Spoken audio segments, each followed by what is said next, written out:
ഭരണിക്കാവ് ദേവി ക്ഷേത്രത്തിൽ 3 ദിവസങ്ങളായി നടന്ന രേവതി അശ്വതി ഭരണി മഹോത്സവം സമാപിച്ചു. കെട്ടുകാഴ്ച ഉൾപ്പെടെയുള്ള ചടങ്ങുകളും പരിപാടികളും ഇതിനോടനുബന്ധിച്ച് നടന്നു. ഭരണിക്കാവ് ദേവി ക്ഷേത്രത്തിൽ 3 ദിവസങ്ങളിലായി നടന്ന രേവതി അശ്വതി ഭരണി മഹോത്സവം സമാപിച്ചു. 101 കലം എഴുന്നള്ളിപ്പ്, കെട്ടുകാഴ്ച എന്നിവ ഭക്തി നിർഭരമായി. സമാപന ദിവസമായ ഭരണി നാളിൽ നിറപറ സമർപ്പണം, നിവേദ്യ സമർപ്പണം എന്നീ ചടങ്ങുകൾക്ക് ശേഷം രാവിലെ 11 മണി മുതൽ 101 കലം എഴുന്നള്ളിപ്പ് നടന്നു. ജീവിത, രഥം, പഞ്ചവാദ്യം, ചെണ്ടമേളം, പമ്പമേളം, ശിങ്കാരിമേളം, കാവടിയാട്ടം, നാടൻ കലാരൂപങ്ങൾ, ദേവവേഷങ്ങൾ, തലത്തെയ്യങ്ങൾ, ഫ്ലോട്ടുകൾ തുടങ്ങിയവയുടെ അകമ്പടിയോടുകൂടിയാണ് എഴുന്നള്ളത്ത് നടന്നത്.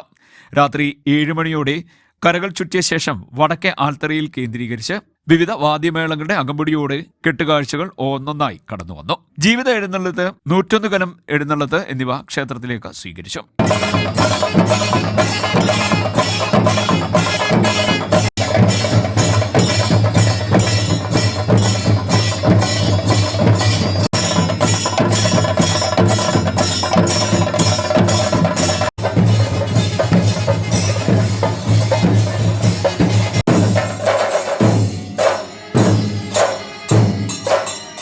കെട്ടുത്സവങ്ങളെ സ്വീകരിച്ചതോടെ കരപ്രാതിഥ്യ പ്രകാരം കെട്ടുകാഴ്ചകൾ ക്ഷേത്ര ഗ്രൗണ്ടിൽ അണിനിരുന്നു. ക്ഷേത്ര ഭരണസമിതി ഭാരവാഹികളായ MC Raghunath, KS Vijayakumar, S Gopalakrishna Pillai, advocate K Anilkumar, Gopinatha Kurup, മറ്റ് കമ്മിറ്റി അംഗങ്ങൾ തുടങ്ങിയവർ നേതൃത്വം നൽകി. CD news, Kayamkulam.